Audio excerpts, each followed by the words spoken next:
안녕하세요. 원미연입니다.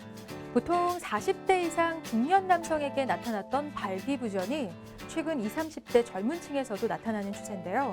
건강보험 심사평가원에 따르면 2015년 발기부전 치료를 목적으로 내원한 20, 30대 남성은 2,989명으로 2011년에 비해 2배 이상 증가했다고 합니다.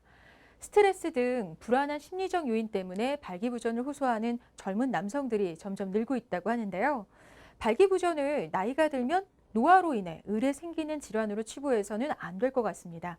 오늘 이 시간 숨기고 고민만 했던 남성들의 질환, 발기부전 치료에 대해서 실제 사례를 통해 직접적으로 해결해 볼까 하는데요. 비뇨기과 전문의 박성훈 원장님 모셨습니다. 원장님 안녕하세요. 안녕하십니까. 반갑습니다.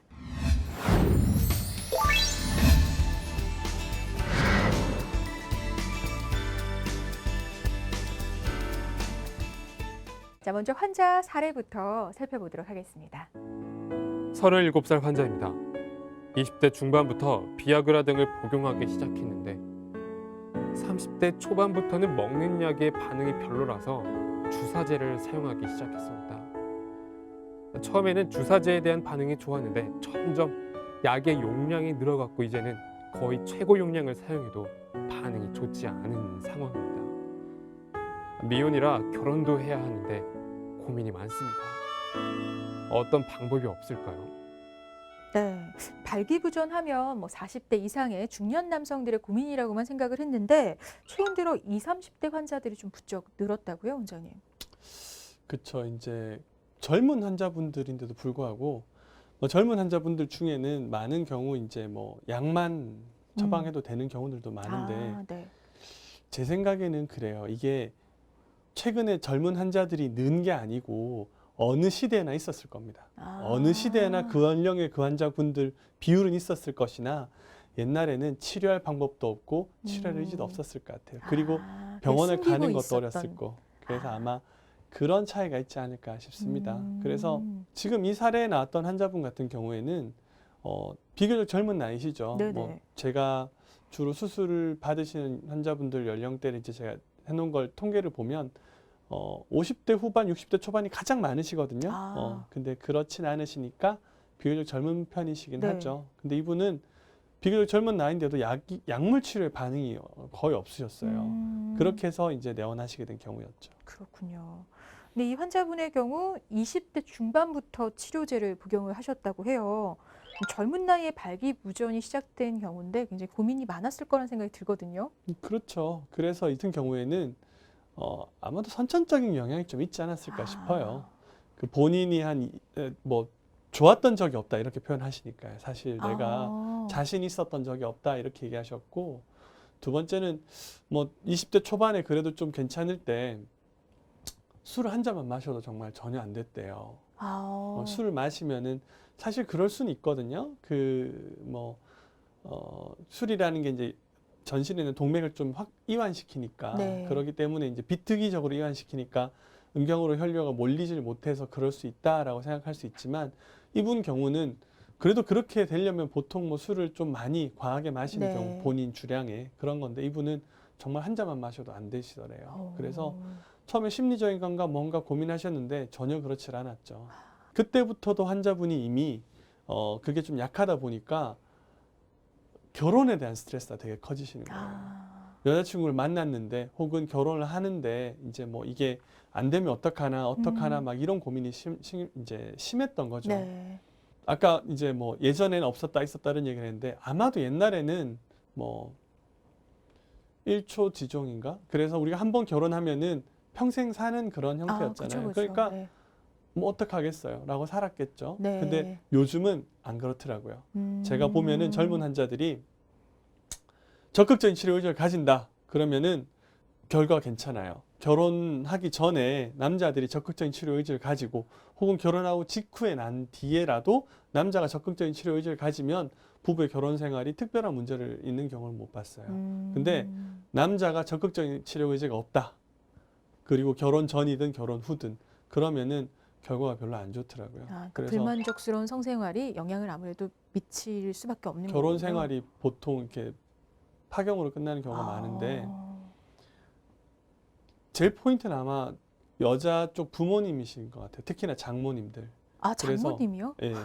내 딸 불쌍해서 어떻게 그게 아. 크시더라고요. 그래서 뭐 장모님이 아신 경우는 특히 장모님이 아신 경우는 별로 이렇게 좋질 않았어요. 아. 와이프들은 결혼한 사이는 사실 사랑으로도 살거든요. 그렇죠. 네. 근데 부모님들은 그렇지 않으신 것 같아요. 내 딸 자식이 뭐가 모자라서, 뭐가 아까워서, 왜 그렇게 살아야 돼? 그리고 그 결과가 어떻겠어? 뭐 이런 생각 하시나 봐요. 그래서 그런 부분에 있어서 이분도 주변에 본 거예요. 그런 이야기를 듣고 봤으니까 그런 것 때문에 이제 스트레스가 많이 결혼에 심해서 대한 뭐 걱정도 많이 되고 그쵸. 그러셨겠군요. 사실 젊은 분인데도 불구하고 경제적으로 굉장히 풍요로운 어떻게 보면은 경제적인 여유가 걱정이 별로 있으셨어요? 없으셨어요. 그래서 뭐 사업도 하시고 이러니까 그 장사하시니까 이제 돈은 별로 걱정이 없는 거예요. 근데 그게 잘 안 되니까 항상 그게 이제 마음 한켠에 있었던 거죠. 그렇군요. 또 일을 처음에 열심히 하시다 보니까 본인을 돌볼 시간도 사실 부족하기도 하셨고. 그렇죠. 네. 그러면은 이 환자분은 어떤 치료를 음. 받으셨나요? 이 환자분은 이제 뭐 약이나 약물에 반응이 없으니까 아. 임플란트를 받으셔야 되고 특히나 이제 또 뭐 여러 가지 만족도면을 고려해서 팽창 임플란트 수술 받으셨는데요. 수술 받고 나서 환자분이 좀 울적해 하시는 거예요. 왜요? 내가 나이가 젊은데 벌써 이래야 되냐. 아, 이런 수술까지 네. 받아야 되냐? 아. 그래서 그 내가 이거 꼭 받아야 되겠냐 막 이런 막 받고 났지만은 여전히도 그렇다 얘기하시더라고요. 그래서 환자분께 제가 이제 드린 말씀이 환자분 위안이 되실지는 모르겠는데 우리가 이 수술을 하고 치료를 한 목적이 환자 만족도잖아요. 근데 결과 환자 만족도를 조사해 보니 연령군별로 젊은 환자들한테서 만족도가 훨씬 높더라고 나왔습니다. 아, 그래요. 그랬더니 환자분이 왜요? 그러시는 거예요. 그러니까 이유는 누가 더 많이 사용하겠어요. 사용을 많이 할수록 만족도가 높은 것이고 그렇기 때문에 젊은 환자분들이 더 만족도 높으니까 열심히 쓰세요. 이제 네. 그렇게 말씀드렸죠. 그러니까 앞으로의 또 건강한 성생활까지 생각한다면 사실 일찍이라도 수술을 받으신 게 또 좋은 걸 수도 있겠네요. 그렇죠. 그래서 이제 환자분이 저한테 치료받고 수술받고 뭐 그러실 때까지는 만나시는 분이 없었어요. 아, 미남형이세요. 잘생겼어요. 잘생기셨어요, 심지어. 그러니까 네. 뭐 얼마나 기회가 많았겠어요. 음. 근데 이제 본인이 이제 그러셨던 것 같아요. 아, 뭐 그리고는 특별한 일이 없었어요. 젊은 환자분들은 자주 오실 일이 없어요. 펌프 사용을 잘 하시니까 네. 뭐 교육받거나 이런 게 잘 없잖아요. 연락이 안 되다가 한 2년 정도 있다가 이제 연락이 오셨어요. 네. 2년 정도 있다 이제 제가 직접 전화를 받은 건 아니고 저희 이제 상담실장님한테 잘 지내냐 뭐 하면서 연락이 와서는 사실 나 얼마 전에 결혼했다? 그렇게 얘기하시는 결혼하셨군요. 아니 결혼하시면 청첩장이라도 좀 보내시지. 우리가 뭐 그렇긴 하지만 아주 좀 친한 사이는 아니지만. 친한 사이는 네. 아니지만 저희한테는 기쁜 일이니까요. 맞아요. 네. 그랬더니 한 말씀 하시더라고요.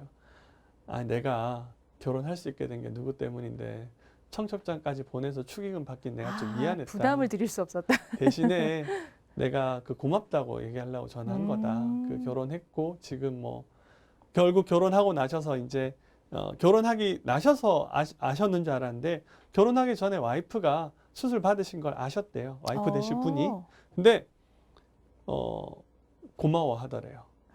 당신이 이걸 거짓말했으면 나에게 내가 엄마한테 거짓말 해야 되는 거였고 만일 그렇다는 걸 알 리는 없겠지만 엄마가 알았다 그러면 내가 미리 뭐 모르다가 알게 됐다 그러면은 내가 사실 되게 고민이 많았을 것 같다. 근데 문제가 없지 않느냐 지금. 그죠. 치료를 했고 노력을 했고. 이제 좋아지지 않았느냐? 그래서 고맙다.